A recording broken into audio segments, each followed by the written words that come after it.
Shalom, selamat hari Minggu Bapak Ibu Jemaat Tuhan yang terkasih dimanapun kita berada. Saya percaya setiap kita sudah melewati sepanjang minggu ini bersama-sama dengan Tuhan. Dan biarlah hari ini setiap kita boleh beribadah kepada Tuhan, menaikkan ucapan syukur kita sebab Dia Allah yang baik. Amin. Terima kasih Tuhan, kami mengucap syukur. Kau Bapa yang baik, Kau Bapa yang teramat baik dalam kehidupan kami. Hari ini kami naikkan ucapan syukur kami kepadamu Tuhan. Sebab hanya Kaulah yang layak menerima segala pujian dari kami. Terima kasih Tuhan.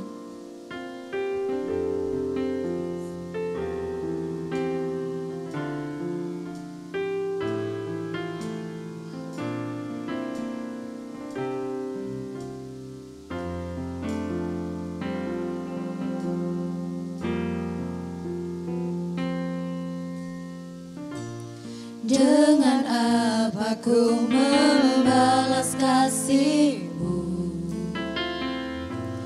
yang ku terima dari-Mu? Dengan apa ku membalas cinta-Mu? Oh Yesusku,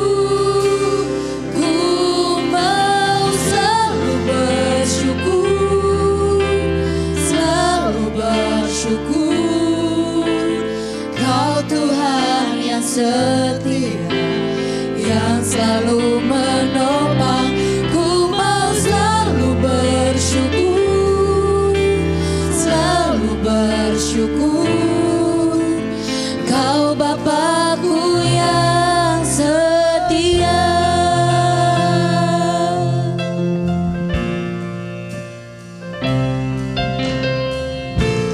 Dengan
bersyukur. Terima kasih Tuhan. Kau Tuhan yang setia. Kau Bapa yang setia dalam hidup kami.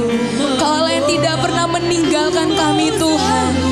Kau yang selalu menopang kehidupan kami. Kami naikkan ucapan syukur kami padamu Tuhan. Kau Bapa yang setia.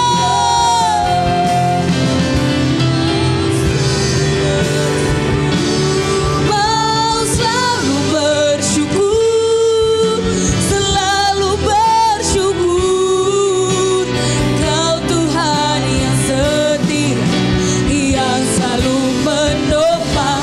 Ku mau selalu bersyukur, selalu bersyukur.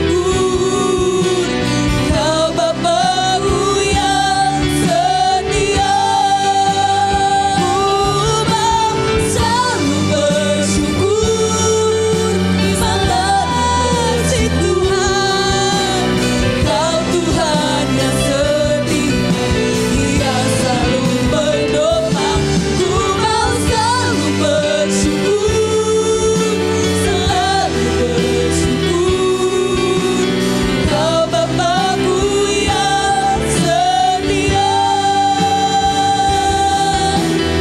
Kau Bapa-Ku yang setia.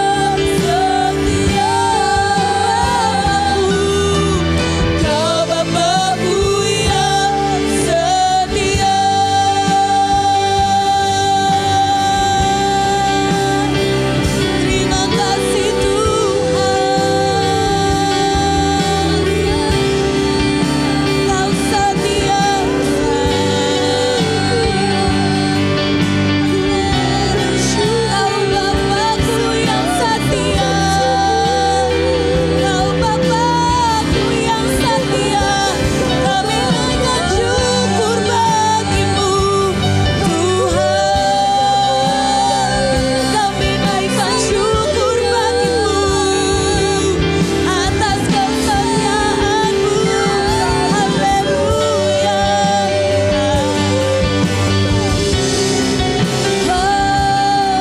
kesetiaan-Mu.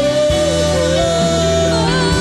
Kami naikkan syukur bagimu Tuhan.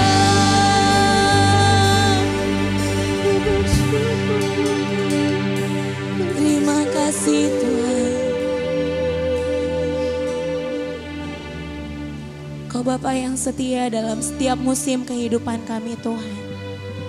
Kau Allah yang tidak pernah meninggalkan kami. Terima kasih Tuhan, Kau buktikan kesetiaan-Mu dalam kehidupan kami Tuhan. Hari ini kami naikkan ucapan syukur kami kepadamu Tuhan. Kami naikkan ucapan syukur kami atas kesetiaan-Mu Tuhan. Atas kebaikan-Mu, atas penyertaan-Mu. Terima kasih Tuhan. Terima kasih Tuhan, layaklah Engkau menerima pujian dari kami. Ku mau selalu bersyukur, Selalu bersyukur.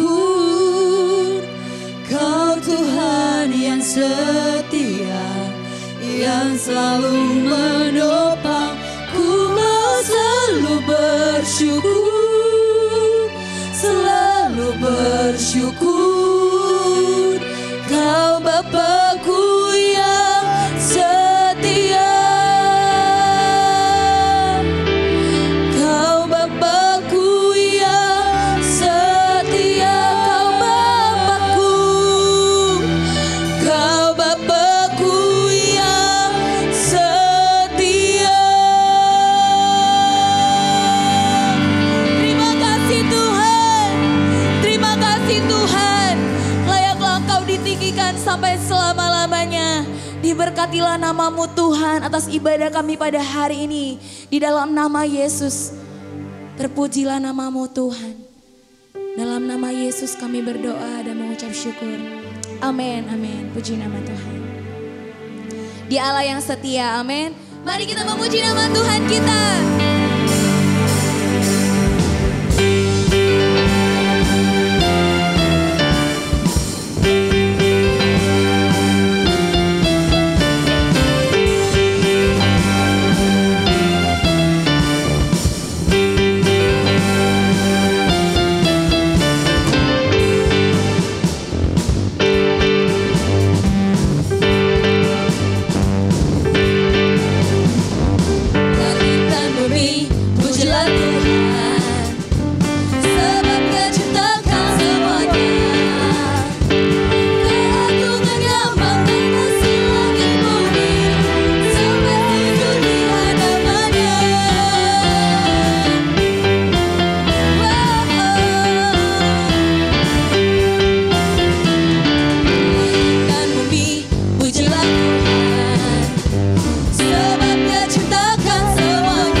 kita sorakan sama-sama haleluya bagi Tuhan kita.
Berkuasa sampai selama-lamanya Tuhan. Kami mau meninggikan Kau seumur hidup kami Tuhan. Dan hari ini kami mau katakan kepadamu, seluruh kehidupan kami adalah milik punyaan-Mu Tuhan. Seluruh kehidupan kami, isi hati kami Tuhan, cita-cita kami semuanya milik-Mu Tuhan. Semuanya milik-Mu Tuhan.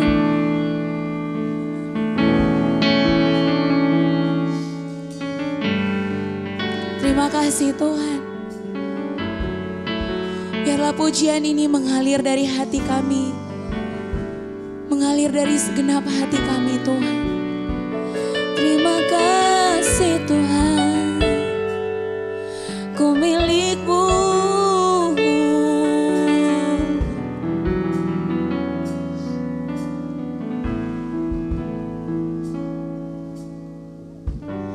Dalam kesesakanku,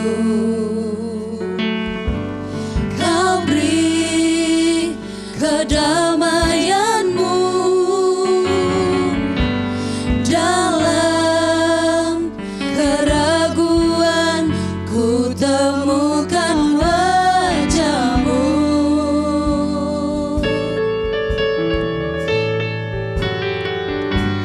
Karena pengorbanan-Mu, Kau jadikanku baru. Sungguh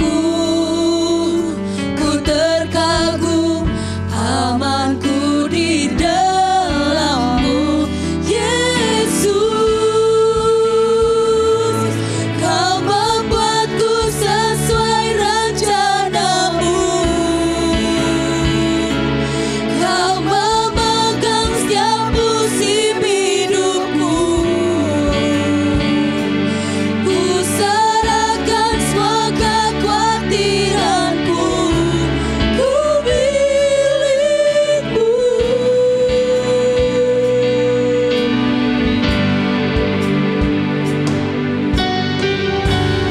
Dalam kesesakanku, Kau beri kedamaian-Mu.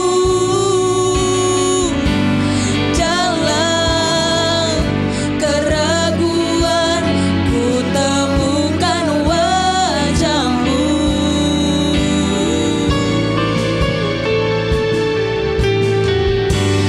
Karena pengorbanan-Mu,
Sungguh Tuhan,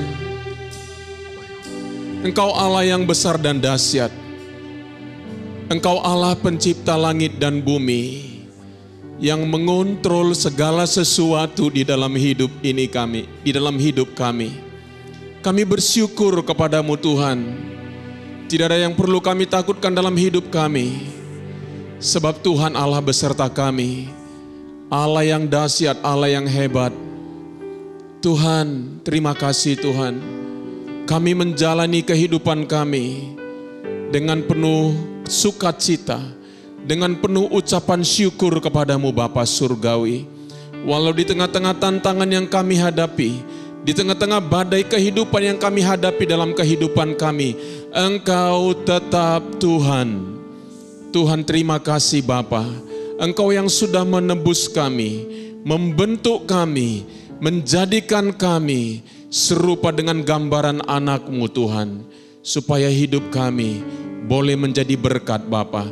Terima kasih Tuhan, kami mengerti untuk apakah kami hidup di atas muka bumi ini, supaya lewat hidup kami kemuliaan-Mu dinyatakan, kerajaan-Mu diberitakan Bapa. Terima kasih Bapa. Dan seluruh hidup kami Engkau yang jamin, seluruh hidup kami Engkau yang pelihara Bapa.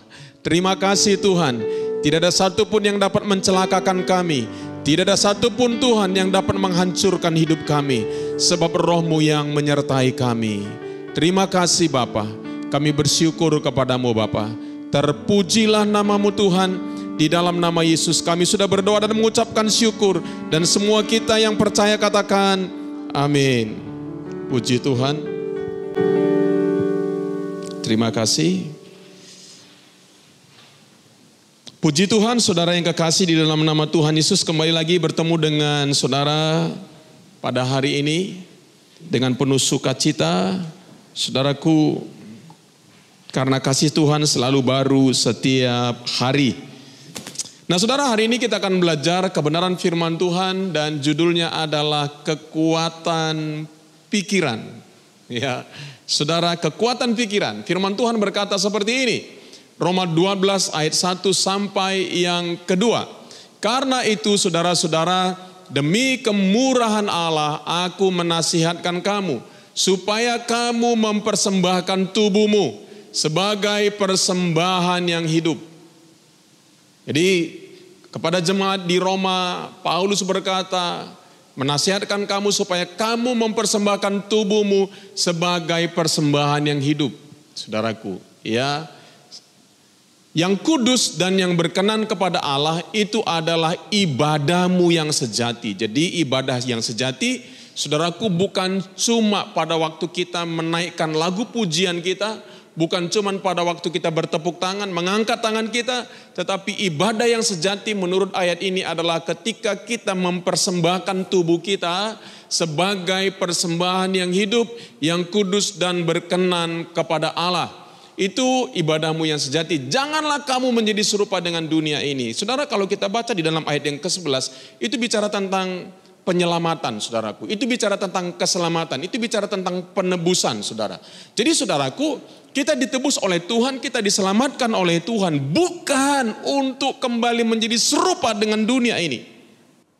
Tetapi kita diselamatkan supaya kita menjadi serupa dengan gambaran Yesus. Serupa dengan Yesus. Ya, di dalam kehidupan kita. Itu adalah sebuah proses yang terus menerus di dalam kehidupan kita.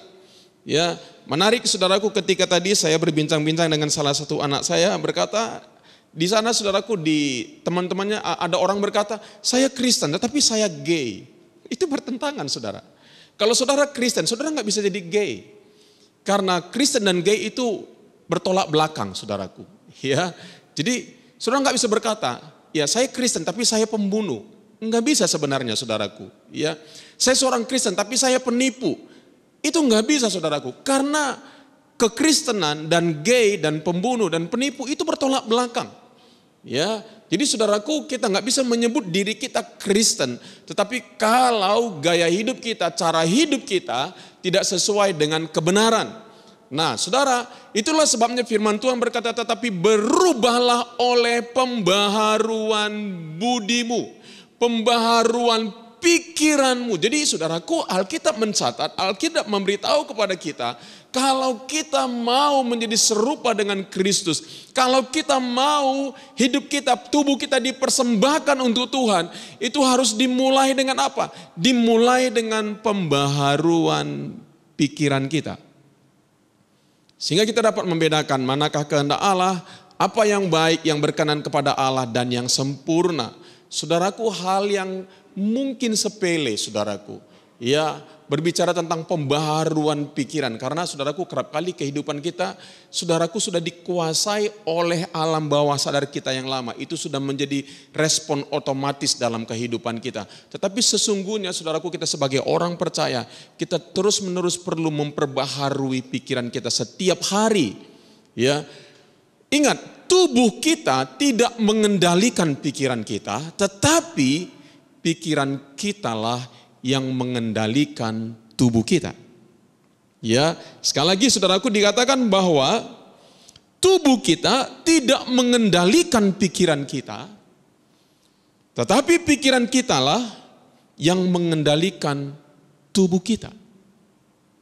Jadi saudara, pikiran kita jauh lebih kuat daripada tubuh kita. Ya, pikiran kita lebih kuat dari tubuh kita. Kenapa, saudara? Ya, mengapa? Karena apa yang kita pikirkan akan menguasai hidup kita. Ya, jadi kita ini, saudaraku, dikuasai oleh pikiran-pikiran kita. Ya, kita ini dikuasai oleh pikiran-pikiran kita. Makanya saudaraku, supaya bagus kalau pikiran kita pikiran yang benar, puji Tuhan. Karena kalau pikiran kita benar, hasil hidup kita juga benar. Tapi kalau pikiran kita salah, hasil hidup kita salah. Ya, jadi saudaraku, kita perlu, sebelum pikiran-pikiran kita yang salah menguasai kita, kita perlu temukan pikiran-pikiran yang salah yang mana yang ada di dalam diri kita yang sudah menjadi habit di dalam kehidupan kita. Nah, kalau tidak, saudara, maka kehidupan kita berakhir dengan hal-hal yang tidak baik. Kalau kita memikirkan hal-hal yang jahat, maka tubuh kita akan mengikutinya. Ya, kalau dengar baik-baik, kalau kita memikirkan hal-hal yang jahat, maka tubuh kita akan mengikutinya. Kebanyakan saudaraku, semua perbuatan-perbuatan kita, apakah itu baik atau jahat, itu dimulai daripada pikiran kita. Itu dimulai daripada imajinasi kita. Tubuh kita ini hanya alat ya untuk melayani apa yang ada di dalam pikiran-pikiran kita. Jadi betapa pentingnya kita memiliki pikiran yang baik. Betapa pentingnya kita memiliki pikiran yang benar. Pikiran kita lebih kuat dari tubuh kita. Ya, ada orang, saudaraku, tubuhnya hebat, strong, kuat, tapi pikirannya lemah, saudara. Maka orang itu akan lemah, saudara. Ya, kalau kita memikirkan hal-hal yang baik, maka tubuh kita juga akan mengikutinya. Sederhana, simpel sekali. Ya. Jadi kalau kita memikirkan hal-hal yang baik dalam hidup kita, maka tubuh kita juga akan mengikutinya, saudara. Ya. Kadang-kadang ketika kita bangun pagi hari, rasanya lesu, rasanya lemah, rasanya enggak semangat, rasanya kurang bergairah, rasanya kok begini lagi, rasanya kok hari ini lagi, ya. Coba saudara tidak menyadari pikiran tersebut dan berpikir begini, ya ini memang udah hari ini memang beginilah. Maka percayalah, sepanjang hari itu bawaan saudara akan membosankan. Saudara merasa bete, saudara, ya hari itu. Ya, saudara cuman bolak-balik, tidur, bangun lagi, ya lihat handphone sebentar. Dan saudara membiarkan pikiran-pikiran seperti itu, saudara, ya menguasai pikiranmu. Ya, makanya saudaraku, betapa pentingnya kita ya menaruhkan hal-hal yang baik di dalam pemikiran kita. Ya, saudaraku, saya juga tentu mengalami hal-hal seperti itu. Ya, tadi waktu kita nyanyi, tadi ada nyanyi bicara tentang bersyukur ya, mengucap syukur ya. Pada waktu kita menyanyikan itu, wow, saya merasa sesuatu yang berbeda. Wow, luar biasa, ada semangat yang baru, ada kekuatan yang baru. Saudara, jadi betapa pentingnya saudara dalam kehidupan kita. Kita memiliki pikiran-pikiran yang baik dalam hidup ini, saudara. Ya. Nah, pertanyaannya adalah, apakah pikiran saya sehat? Apakah pikiran saya sehat? Ya. Nah, saudaraku, kalau pikiran kita benar, kalau pikiran kita sehat, maka hidup kita pun akan berubah. Ya. Tapi kalau pikiran kita tidak sehat, pikiran kita negatif, selalu saudaraku hal-hal yang negatif, saudaraku. Pikiran kita selalu berpikir hal-hal yang buruk. Nah, makanya jangan heran saudaraku. Hidup kita juga pun akan mengikuti kehidupan kita menjadi buruk dalam kehidupan ini. Ulangan 30 ayat 19 dikatakan begini. Aku memanggil langit dan bumi menjadi saksi terhadap kamu pada hari ini. Kepadamu kuperhadapkan kehidupan dan kematian.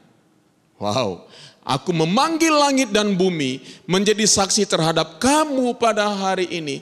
Kepadamu kuperhadapkan kehidupan dan kematian, berkat dan kutuk. Pilihlah kehidupan supaya engkau hidup, baik engkau maupun keturunanmu. Saudara, di masa-masa pandemik ini seolah-olah kita semuanya sama. Kita seolah-olah enggak punya pilihan, saudaraku. Tetapi sesungguhnya di masa-masa pandemik ini sekalipun situasinya sama, keadaannya sama, kehidupan orang berbeda loh saudara, tergantung pilihan-pilihannya. Saya kasih contoh sederhana begini.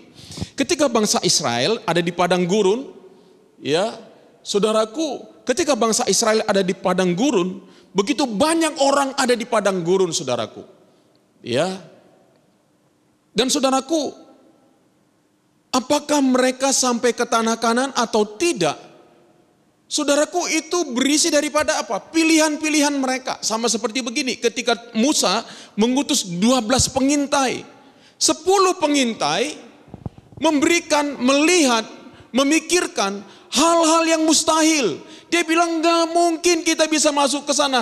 Bahaya, orang di sana itu tinggi-tinggi, hebat-hebat, luar biasa. Kita akan dikalahkan oleh mereka. Tetapi yang dua melihat berbeda. Dia bilang, oh Tuhan sudah menyerahkan mereka kepada kita. Mereka pasti akan dikalahkan dan kita akan masuk ke tanah Kanaan. Karena saudaraku dikatakan bahwa waduh di sana bagus sekali, tanahnya subur dan lain sebagainya. Inilah hasil yang kami bawa. Beda ya. Ada 12 orang menghadapi kondisi yang sama, tapi 10 memiliki pikiran yang berbeda. Nah, ini contoh kenyataan. Satu kali ada orang saudara, ya tadi pun kenyataan Alkitab juga saudaraku. Satu kali ada sebuah perusahaan mengirim seseorang pergi ke sebuah negara, ya karena mereka sedang memasarkan produk mereka, sepatu atau sendal. Ya, begitu dia diutus ke sana saudaraku, orang yang pertama bilang begini, aduh Pak, percuma saya ke sana Pak. Kenapa? Di sana orang nggak pakai sepatu, nggak pakai sendal, jadi percuma, mereka nggak akan mau pakai sepatu. Tetapi orang yang kedua diutus ke sana, dia bilang begini, Pak, luar biasa, ada kesempatan besar Pak. Mereka di sana belum ngerti pakai sepatu, mereka belum ngerti pakai sendal. Produk kita pasti laku di sana. Saudara lihat. 2 orang melihat hal yang sama, tapi satu melihat kematian, satu melihat kehidupan, satu melihat berkat, satu melihat kutuk. Saudara, hidup ini adalah pilihan kita. Samanya apa? Hari ini kita sama-sama mengalami pandemik, saudaraku. Ada yang memilih untuk takut, ada yang memilih untuk panik, ada yang memilih untuk tetap bersyukur, tetap percaya kepada Tuhan, tetap optimis dalam kehidupannya. Itu adalah pilihan. Ya, tentunya saya tidak berkata kita tidak mempergunakan atau mengikuti protokol kesehatan lalu kita menjadi saudaraku tidak lagi berjaga-jaga, tidak. Jadi hidup ini adalah pilihan kita. Ya. Seperti apa hidup kita? Itu adalah pilihan kita. Ya. Seperti apa akhir segala sesuatu dalam hidup kita adalah hasil pilihan kita. Tidak peduli apapun yang sedang kita alami saat ini. Sekali lagi, seperti apa akhir segala sesuatu dalam hidup kita adalah hasil pilihan kita, tidak peduli apapun yang sedang kita alami saat ini. Mungkin hari ini suasana keadaanmu tidaklah baik. Tetapi kalau engkau tetap memilih untuk percaya kepada Tuhan, mengisi pikiran-pikiranmu dengan kebenaran firman Tuhan, memegang kebenaran firman Tuhan di dalam kehidupanmu, tidak peduli apapun situasimu hari ini, tetapi akhir hidupmu akan ditentukan oleh pilihan-pilihanmu. Itulah sebabnya betapa pentingnya kita di dalam kehidupan kita mengisi pikiran-pikiran kita dengan pikiran-pikiran yang benar, pikiran-pikiran yang mulia, pikiran-pikiran yang baik, yang patut dipuji. Supaya apa? Ketika kita membuat pilihan-pilihan, karena pilihan-pilihan kita berasal dari apa yang ada di dalam pikiran kita. Saudara tidak bisa memilih apa yang tidak ada di dalam pikiran saudara. Biasanya kita memilih berasal dari apa? Berasal daripada isi pikiran-pikiran kita. Ya, ini dia. Pilihan-pilihan kita dikuasai oleh apa yang terdapat di pikiran-pikiran kita. Pilihan-pilihan kita dikuasai oleh apa yang terdapat di pikiran-pikiran kita.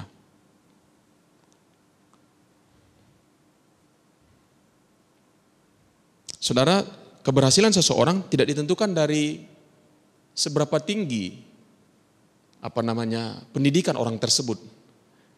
Ya, tetapi seberapa sehat pikiran orang tersebut. Seberapa optimis orang tersebut.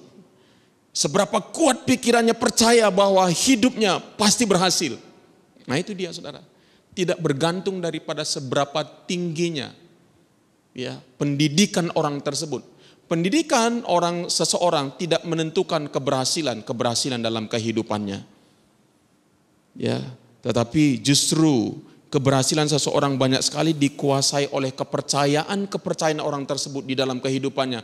Kembali kepercayaan orang tersebut berasal daripada pikirannya. Efesus 4 ayat 17 berkata begini. Sebab itu kukatakan dan kutegaskan ini kepadamu di dalam Tuhan. Jangan hidup lagi sama seperti orang-orang yang tidak mengenal Allah. Dengan apa? Dengan pikirannya yang sia-sia. Alkitab mengingatkan kita supaya kita saudaraku jangan hidup sama seperti orang yang tidak mengenal Allah. Orang yang tidak mengenal Allah itu saudaraku pikirannya sia-sia. Apa sia-sia? Pikiran yang tidak mendatangkan iman dalam hidup saudara. Itu pikiran sia-sia. Pikiran yang membuat saudara jatuh ke dalam dosa. Itu pikiran yang sia-sia. Ya, saudara, jangan lagi kita memiliki pikiran dimulai dari apa? Jadi sebenarnya hidup kita itu dimulai daripada pikiran kita. Ya, kalau kita baca selanjutnya dalam kitab ini, saya akan bacakan kepada kita dalam kitab Efesus pasal yang keempat. Ayat yang ke-16. Ya, sebab itu kukatakan dan kutegaskan ini kepadamu di dalam Tuhan, jangan hidup lagi sama seperti orang-orang yang tidak mengenal Allah dengan pikirannya yang sia-sia dan pengertiannya yang gelap, jauh dari hidup persekutuan dengan Allah. Ya, lihat, ketika pikiran kita sia-sia, maka kita langkah turunnya apa? Kita akan memiliki pengertian yang gelap.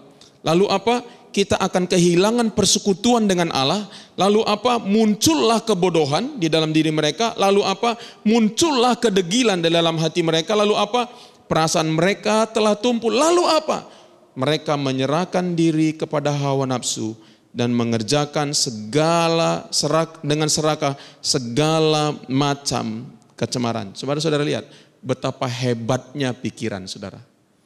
Pikiran kita akan membawa kita menurun di dalam kehidupan kita, tapi pikiran kita juga akan membawa kita naik dalam kehidupan kita.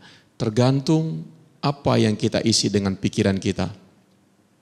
Itulah sebabnya Efesus 4 ayat 22 sampai 24 dikatakan begini, yaitu kamu bahwa berhubung dengan kehidupan kamu yang lama harus menanggalkan manusia lama yang menemui kebinasaannya oleh nafsunya yang menyesatkan.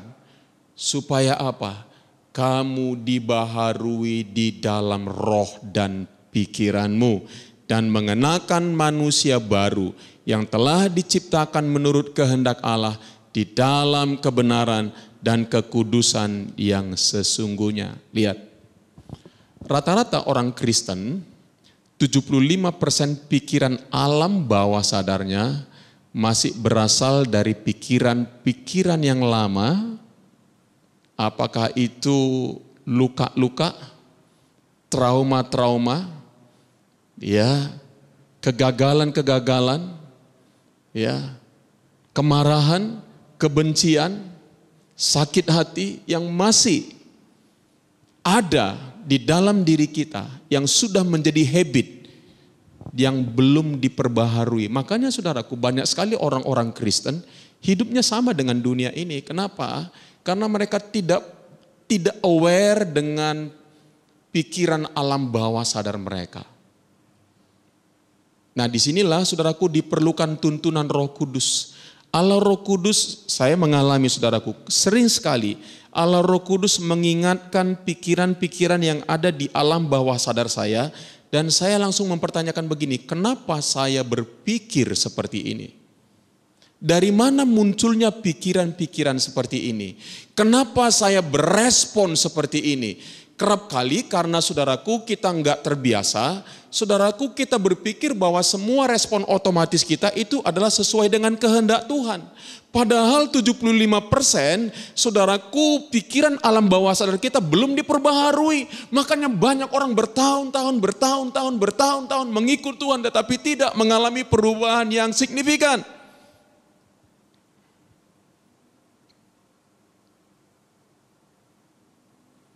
Dalam pengalaman saya sebagai orang percaya, saya saudara banyak sekali mengalami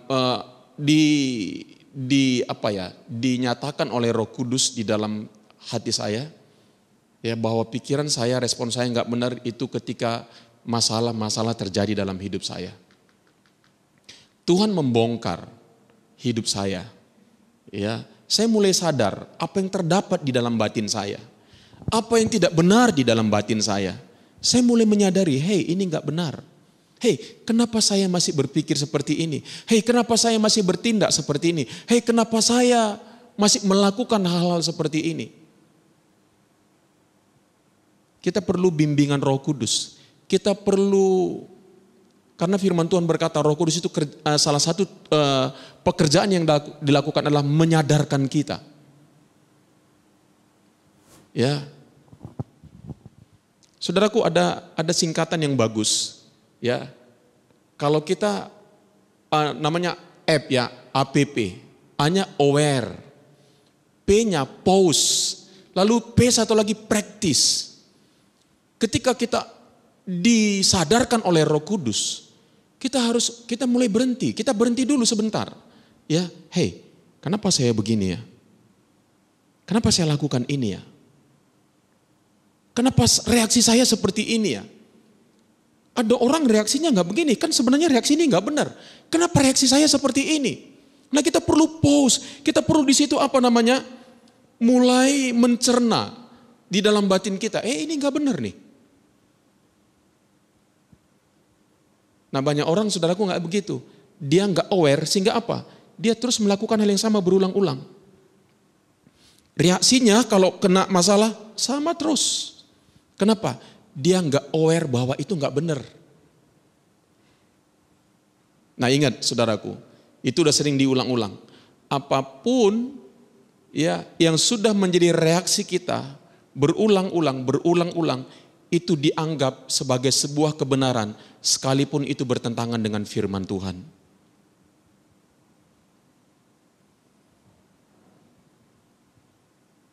Jadi saudara, kita perlu berdoa. Ya, tadi waktu ngobrol-ngobrol dengan salah satu anak saya bicara begini, iya ya Pak. Kita perlu bimbingan Roh Kudus dalam kehidupan kita. Iya benar. Kalau bukan Roh Kudus yang menyadarkan kita kadang-kadang nggak aware dengan apa yang terdapat di dalam batin kita. Ya. Lihat, saintis membuktikan hubungan antara apa yang kita pikirkan dan bagaimana kita mengenal diri kita, kepercayaan kita, impian kita, pengharapan kita, memiliki dampak yang besar. Jadi hubungan antara apa yang kita pikirkan dengan iman kita, dengan impian kita, dengan pengharapan kita, itu saudaraku sangat besar.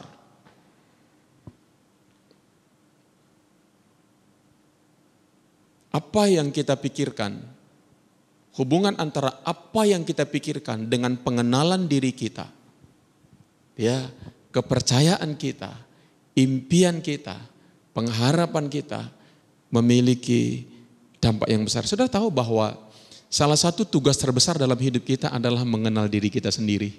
Kebanyakan kita nggak mengenal siapa diri kita, saudara. Saint Augustine berkata begini, kalau kamu tidak mengenal dirimu, kamu nggak akan bisa mengenal Tuhan. Benar loh saudara.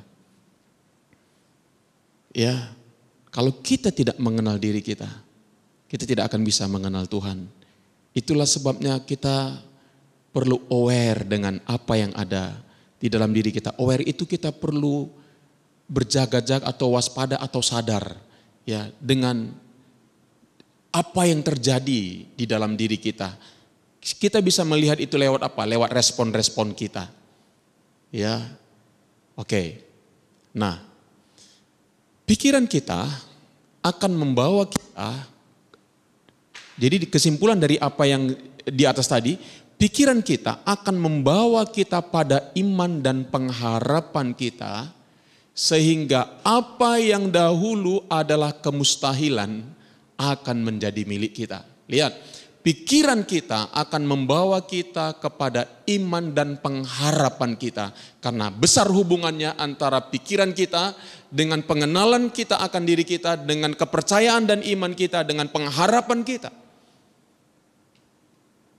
Juga hal yang sama, pikiran kita akan membawa kita pada penghalang-penghalang terbesar dalam hidup kita, sehingga kita tidak hidup seperti yang seharusnya kita dapatkan. Sekarang pertanyaan saya begini, setiap hari dalam hidup kita, apakah pikiran-pikiran kita sedang menghalangi untuk kita menemukan janji-janji Tuhan?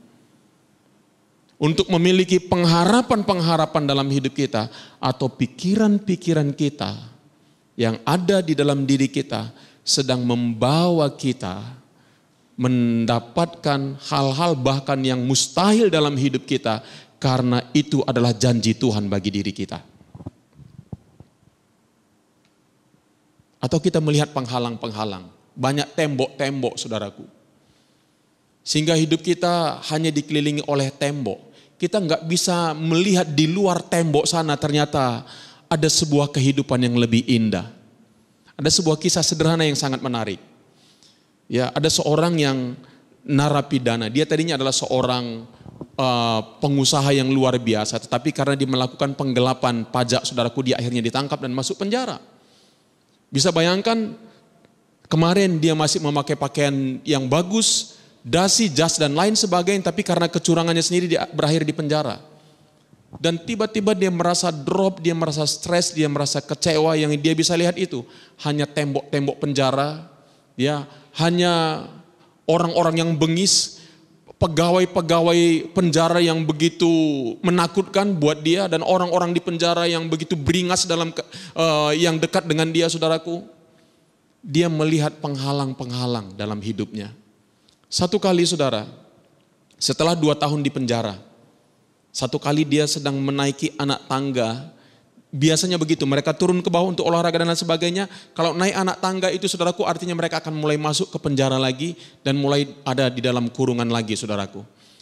Untuk pertama kali setelah 2 tahun, dia bisa melihat keluar. Padahal itu selama 2 tahun itu pemandangan itu ada. Dia bisa melihat di luar batasan tembok yang dia buat selama ini. Dia bisa melihat ada pemandangan yang indah. Dan dia bisa mulai melihat ada harapan yang baru dalam kehidupannya. Wow, luar biasa saudara. Saudara, apakah hari ini pikiranmu hanya melihat penghalang-penghalang, batasan-batasan yang kau ciptakan sendiri oleh karena pengalaman-pengalaman masa lalumu? Ataukah hari ini sekalipun engkau ada di dalam batasan-batasan, tetapi engkau mampu melihat keluar dari batasan-batasan bahwa ada harapan yang indah yang Tuhan sedang persiapkan dalam kehidupanmu. Roma 4 ayat 18 sampai 19 berkata seperti ini saudara.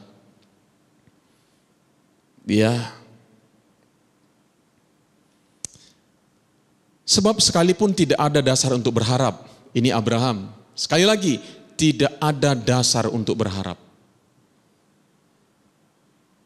Bisa saudara aplikasikan dalam hidup saudara. Saudara berharap apa hari ini? Dan gak ada dasarnya untuk berharap. Namun Abraham berharap juga dan percaya bahwa ia akan menjadi bapa banyak bangsa menurut yang telah difirmankannya. Tidak ada, kalau kita melihat situasi, kondisi, gak ada dasar untuk berharap. Tetapi karena Tuhan sudah berjanji kepada dia, itulah sebabnya mengapa orang Kristen perlu membaca Alkitab dengan tekun. Perlu merenungkan firman Tuhan dengan tekun. Kenapa? Firman Tuhan ini berisi janji-janji Tuhan. Ada ribuan janji-janji Tuhan di dalamnya. Sebab sekalipun tidak ada dasar untuk berharap, namun Abraham berharap juga dan percaya bahwa ia akan menjadi bapa banyak bangsa menurut yang telah difirmankan. Demikianlah banyaknya nanti keturunanmu. Imannya tidak menjadi lemah. Walaupun ia mengetahui ini yang tidak ada dasarnya, enggak ada lagi sebenarnya. Kenapa? Ia mengetahui bahwa tubuhnya sudah sangat lemah. Batasannya apa? Temboknya apa? Usianya telah kira-kira 100 tahun. Temboknya apa lagi? Rahim Sarah telah tertutup. Sesuatu yang mustahil. Sesuatu yang enggak mungkin. Tetapi Abraham dikatakan menurut ayat ini, dia tidak berharap, dia tetap berharap, dia tetap percaya sekalipun tidak ada dasar untuk berharap. Tetapi terhadap janji Allah, Allah sudah memberitahu dia bahwa Abraham lihat, keturunanmu akan seperti bintang-bintang di langit. Lihat pasir, keturunanmu akan seperti pasir di tepi pantai. Dan itu yang senantiasa Abraham ingat. Itu yang senantiasa ada di dalam pemikiran Abraham. Saya nggak tahu pada usia Abraham 100 tahun itu dia udah gimana ya. Gitu. Seperti apa ya? Apakah seperti 100 tahun yang sekarang? Kayaknya enggak ya. Tapi udah tua. Ya. Sudah kemungkinan untuk punya anak udah enggak ada. Tetapi terhadap janji Allah, ia tidak bimbang karena ketidakpercayaan. Malah ia diperkuat dalam imannya. Dan ia memuliakan Allah dengan penuh keyakinan bahwa Allah, ini luar biasa. Yuk kita baca sama-sama, 1, 2, 3 ya. Bahwa Allah berkuasa untuk melaksanakan apa yang telah ia janjikan. Karena itu hal ini diperhitungkan kepadanya sebagai kebenaran. Hubungan antara pikiran kita dan iman kita sangat erat. Hubungan antara pikiran kita dan kepercayaan kita sangat erat. Hubungan antara pikiran kita dan pengharapan kita sangat erat. Pertanyaan saya sekali lagi, apakah isi pikiran-pikiranmu sesuai akan menuntun engkau di dalam iman dan pengharapanmu, atau pikiran-pikiranmu sedang membunuh iman dan pengharapanmu? Kata-kata ini yaitu hal ini diperhitungkan kepadanya tidak ditulis untuk Abraham saja, Tetapi ditulis juga untuk kita, untuk saudara, untuk saya. Sebab kepada kita pun Allah memperhitungkannya karena kita percaya kepada Dia yang telah membangkitkan Yesus Tuhan kita dari antara orang mati, yaitu Yesus yang telah diserahkan karena pelanggaran kita dan dibangkitkan karena pembenaran kita. Saudara ingat, pengharapan, pikiran kita dan pengharapan kita itu erat hubungannya. Saya kasih contoh sederhana, sedikit lagi. Satu kali para guru dikumpulkan dan dikatakan begini, Bapak guru dan Ibu guru, murid-murid yang kalian ajar di ajaran tahun ajaran baru ini adalah murid-murid yang pintar-pintar. Lalu guru mulai mengajar. Dan akhirnya saudaraku, di akhir tahun, prestasi anak-anak itu sangat luar biasa dan sangat brilian. Pertanyaannya, apakah itu benar-benar demikian? Tidak, Bapak Ibu, Saudara. Anak-anak itu diambil secara acak saja. Tapi karena guru-guru sudah diberitahu, anak-anak itu adalah anak-anak yang pintar. Mereka akhirnya mempersiapkan dengan baik dan punya pengharapan yang lebih tinggi bahwa anak-anak ini berhasil. Dan benar, anak-anak yang diambil secara acak itu berhasil. Lalu saudaraku, penelitian ini, kejadian ini diulang. Lalu sekarang diberitahu kepada murid-murid. Murid-murid, guru yang mengajar kalian adalah guru yang tidak berkompeten. Mereka sebenarnya nggak pintar, mereka nggak bisa ngajar. Saudara tahu? Di akhir tahun, murid-murid semuanya nilainya jeblok. Coba saudara lihat, hubungan antara pikiran saudara dan pengharapan saudara itu sangat erat hubungannya. Abraham dapat melihat melampaui situasi dan keadaan yang menghalanginya. Ibrani 11 ayat 17 sampai 19. Mari kita baca sama-sama ayat yang terakhir ini. 2 ayat lagi. 1, 2, 3 ya. Karena iman maka Abraham tatkala ia dicobai mempersembahkan Ishak, ia yang telah menerima janji itu rela mempersembahkan anaknya yang tunggal. Walaupun kepadanya telah dikatakan keturunan yang berasal daripada Ishaklah yang akan disebut keturunanmu. Banyak saudaraku orang ya mengkhotbahkan ketika Abraham mempersembahkan Ishak, ya si Abraham itu nangis-nangis, pasti takut, pasti kecewa, pasti tertekan dan lain sebagainya. Tapi ayat ini bilang nggak begitu. Dia dikatakan rela mempersembahkan anaknya yang tunggal walaupun kepadanya telah dikatakan keturunan yang berasal dari Ishaklah yang akan disebut keturunanmu. Kenapa? Coba baca yang berikutnya. 1, 2, 3 ya. Karena apa? Ia berpikir. Wow. Ia apa? Ia berpikir bahwa Allah berkuasa membangkitkan orang-orang sekalipun dari antara orang mati. Dan dari sana apa katanya? Ia seakan-akan telah menerimanya kembali. Dahsyat, dahsyat, dahsyat sekali. Karena ia berpikir, dan karena ia berpikir, Tuhan memperhitungkan itu sebagai sebuah kebenaran. Apa yang kau pikirkan tentang dirimu? Masa depan yang suram? Kehidupan yang suram? Gambaran yang suram tentang apa yang kau kerjakan hari ini? Kalau engkau memikirkan gambaran yang suram, engkau tidak akan semangat mengerjakannya. Apakah engkau optimis? Apakah engkau percaya? Apakah engkau bersuka cita? Apakah engkau bersyukur?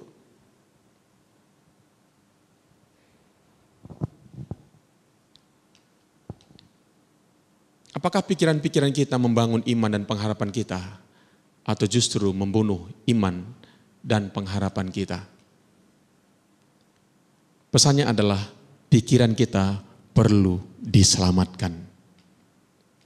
Mari kita baca ayat yang terakhir. 1, 2, 3 ya.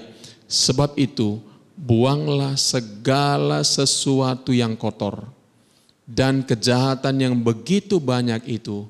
Dan terimalah dengan lemah lembut apa katanya? Firman yang tertanam di dalam hatimu yang berkuasa apa? Menyelamatkan jiwamu. 75% yang tadi, yang pikiran kita masih dikuasai oleh pikiran alam bawah sadar yang lama, yang berasal dari pengalaman-pengalaman buruk di masa lalu kita. Pengalaman-pengalaman yang menakutkan, pengalaman-pengalaman yang mengecewakan, pengalaman-pengalaman traumatis dalam hidup kita. Itu bisa diselamatkan lewat apa? Bisa diubah lewat apa?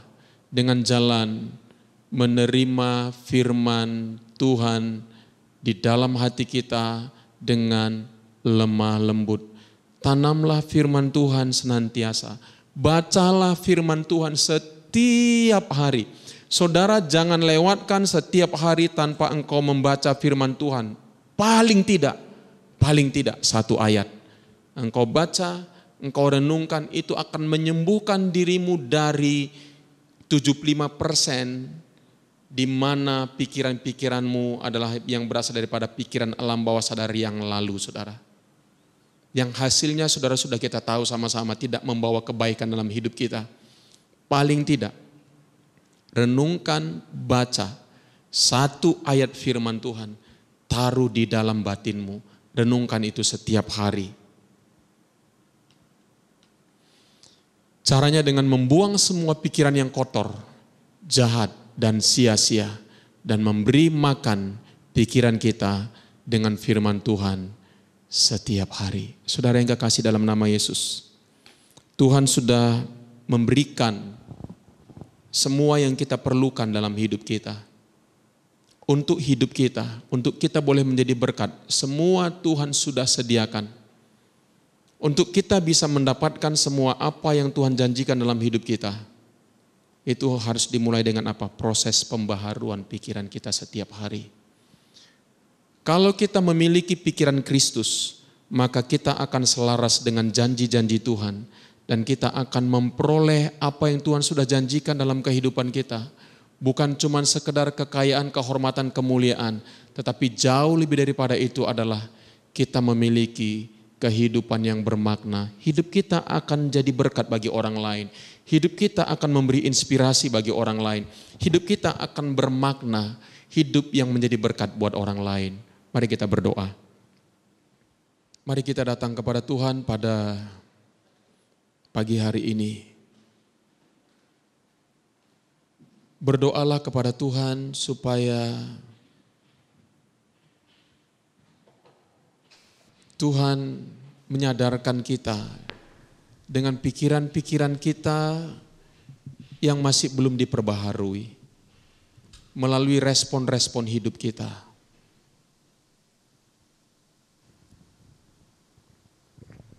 Mari juga berdoa supaya pikiran-pikiran kita diperbaharui oleh kebenaran-kebenaran firman Tuhan setiap hari.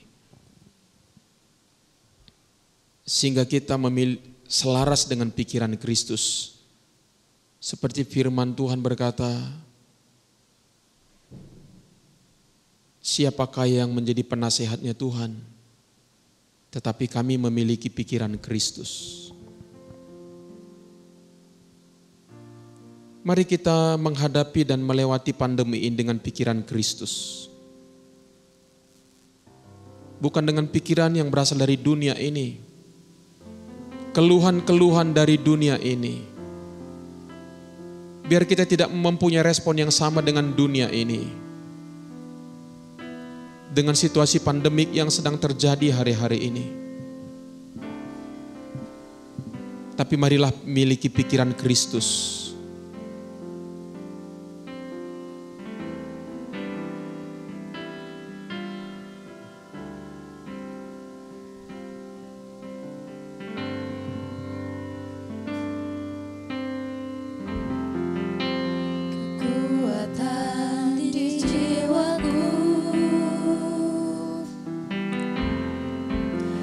Ketenangan di batinku ada dalam hadirat-Mu, ku menyembah-Mu.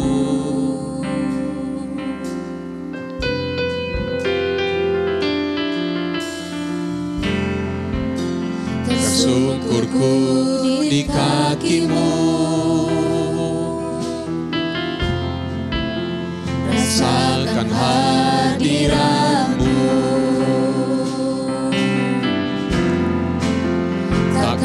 ku melepaskanmu, kau cahaya bagiku. Mengiringmu seumur hidupku, masuk dalam rencanamu Bapa. Pikiranku, kehendakku, ku serahkan padamu. Harapanku hanya di dalam-Mu. Ku kan teguh bersama-Mu Tuhan, jadikan ku bejana-Mu untuk memuliakan-Mu.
Seumur hidupku, Masuk dalam rencana-Mu Bapa.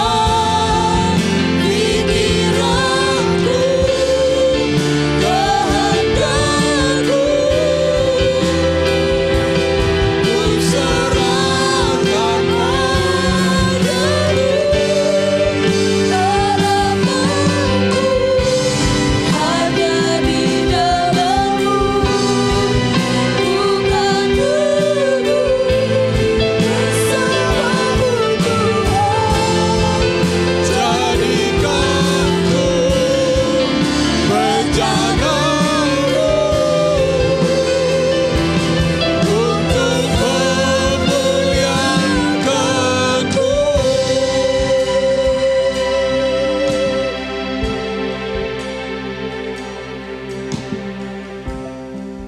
Saudara yang kekasih, firman Tuhan berkata, janganlah kamu menjadi serupa dengan dunia ini. Berubahlah oleh pembaharuan budimu, supaya engkau dapat membedakan manakah yang baik, yang sempurna dan yang berkenan kepada Allah. Saudara, kita semua sama-sama mengalami dan menjalani pandemik ini seperti bangsa Israel yang sama-sama melewati padang gurun. 12 orang pengintai sama-sama di tempat yang sama, tapi responnya berbeda-beda.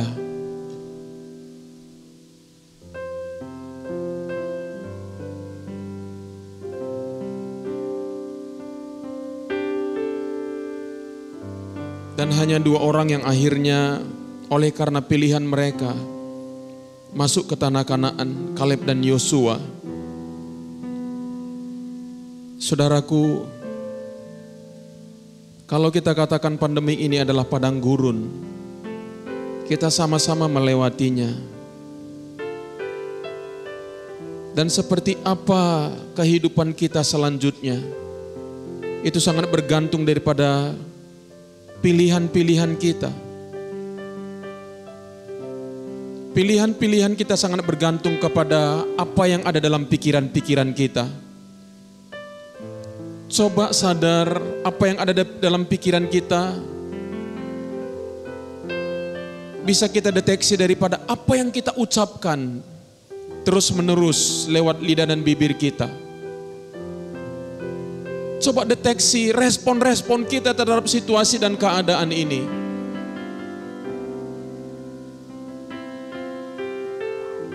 Coba deteksi dengan cara hidup kita. Kenalin apakah yang terdapat di dalam pikiran-pikiran kita.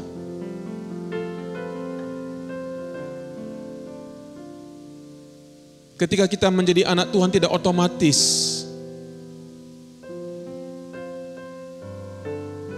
kita akan mendapatkan janji-janji Tuhan.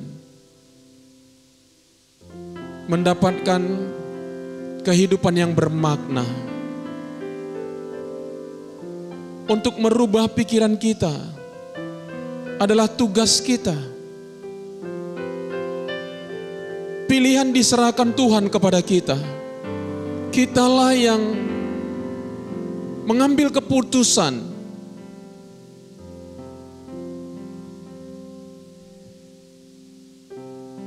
untuk memasukkan pikiran-pikiran apa. Masukkanlah kebenaran firman Tuhan setiap hari dalam pikiran-pikiran kita. Menggantikan semua pikiran-pikiran beracun. Pikiran-pikiran dari masa lalu. Pikiran-pikiran, saya menyebutkan itu adalah pikiran yang beracun yang menghancurkan hidup kita. Dari pengalaman-pengalaman masa lalu kita. Yang terus-menerus menjadi respon otomatis kita. Yang terus-menerus kita ucapkan lewat lidah dan bibir kita. Pikiran-pikiran negatif, pikiran-pikiran yang kotor, pikiran-pikiran yang tidak benar. Yang menyiksa kita sampai hari ini. Buanglah semua itu seperti firman Tuhan berkata. Buanglah semua hal-hal yang kotor dan jahat. Yang sedemikian banyak itu.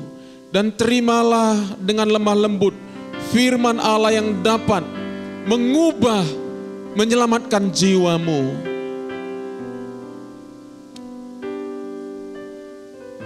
Jemaat yang kekasih, Tuhan yang menyediakan masa depan yang gilang gemilang, masa depan yang cerah kepada kita.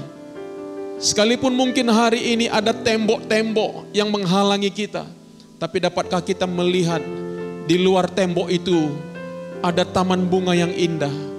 Di luar tembok itu ada pemandangan yang luar biasa. Sekalipun kita masih menjalani pandemik ini, tapi kita bisa melihat di luar sana, di balik pandemik ini, ada kehidupan yang indah, ada masa depan yang cerah, ada kehidupan yang luar biasa, yang Tuhan sudah persiapkan buat hidup kita. Haleluya, haleluya.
Terima kasih Bapa Surgawi.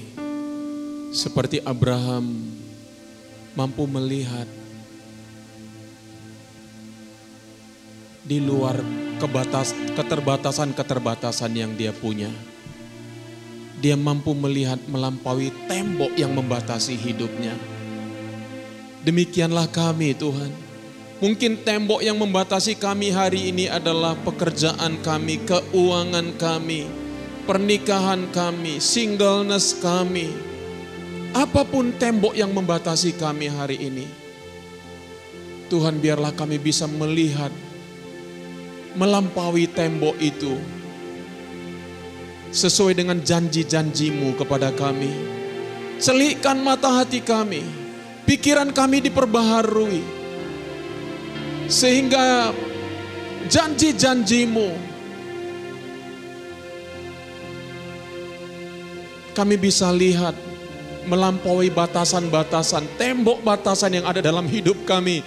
Sehingga kami semuanya boleh bersuka cita, kami boleh bersyukur, kami boleh tetap percaya bahwa Tuhan mampu melakukan apa yang Dia sudah janjikan bagi kami. Terima kasih Tuhan, terima kasih Bapa Surgawi.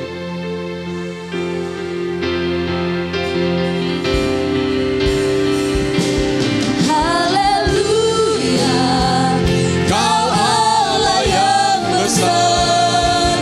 Haleluya, Kau mulia.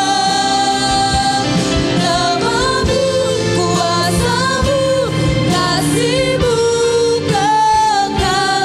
Kau yang layak ditinggikan.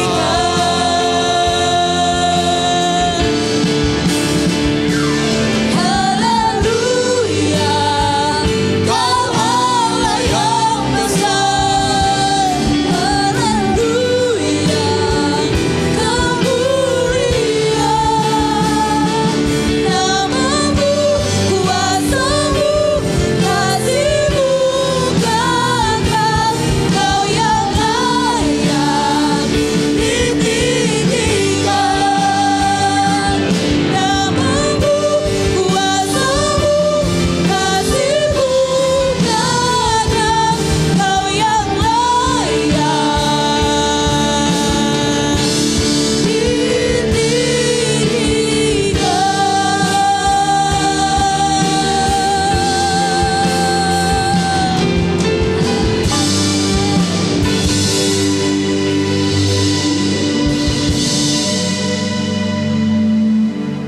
Mari jemaat Tuhan kita bangkit berdiri. Kita tutup ibadah kita berdoa seperti yang Yesus ajarkan kepada murid-muridnya, doa Bapa kami.